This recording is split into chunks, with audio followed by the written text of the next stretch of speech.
My work for the last 3.5 years has looked at specifically the issue of quality of life, how major resource projects influence quality of life in communities, and also social sustainability.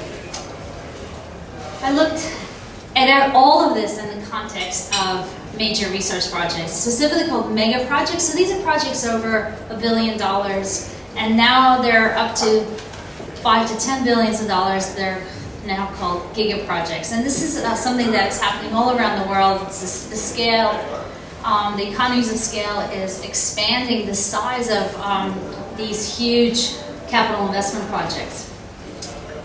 It's significant because as the complexity and the size increases, so do the secondary effects. So in terms of externalities, I looked specifically just at social externalities, but the actual understanding of externalities comes from the discipline of economics, and it's essentially those things that are not included in economic transactions, but have economic value in long term. So something like pollution is an example of an environmental externality where there is a private investment, yet the social costs down the road exceed that, and wellness is affected. So it's very known phenomenon and very difficult to measure.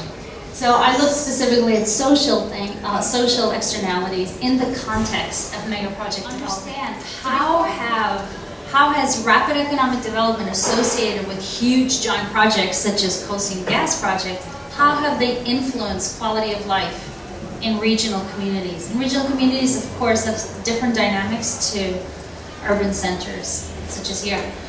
What did I find out? I had, like I said, tremendous amount of data. It took quite a long time to distill it and analyze it. In a sense, I have 5 categories of externalities that were revealed. So there were changes to quality of life. 64% of respondents said their quality of life has decreased. I asked people about if they felt more fulfilled in their personal life, professional life, community life. Everything has gone down, especially community life.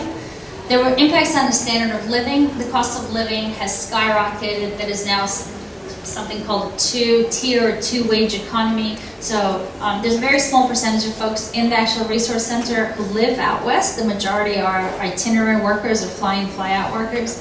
But the cost of living matches the salaries of people in the resource sector, not the people in the agriculture sector. There's also a huge shortage of materials and skilled labor for those in other industries.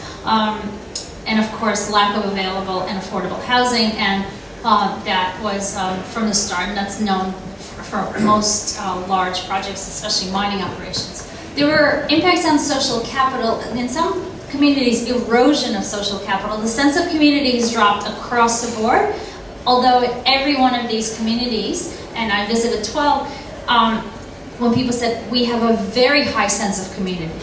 All the neighbors help each other out. However, they said 74% said it decreased since the projects began. There was also division, polarization, huge polarization. There was a lot of folks who felt uncomfortable to even discuss the issue in earshot of anybody else. And so we had to, basically I had to go to visit people at their homes so they didn't feel comfortable talking about it in public. There is absolute empirical evidence of economic inequality. So this huge gaps where a lot of people are finding that there is this sense of unequal distribution of benefits. And especially that was amplified with compensation agreements for farmers, for landholders, being kept confidential by the gas companies. And the sense of inequity, this is a huge issue studied all around the world. This is a massive, massive problem all around. In the US, it's endemic. But there's tremendous research in top research labs globally at identifying what happens when there's economic inequality. It's been linked to nearly all social problems. It's been linked to everything from loss in standardized scores to crime in teenage pregnancies, etc. So it's a very important thing to recognize. Is environmental and social concerns, these worries about these impacts, directly affect ability to plan for the future and life satisfaction.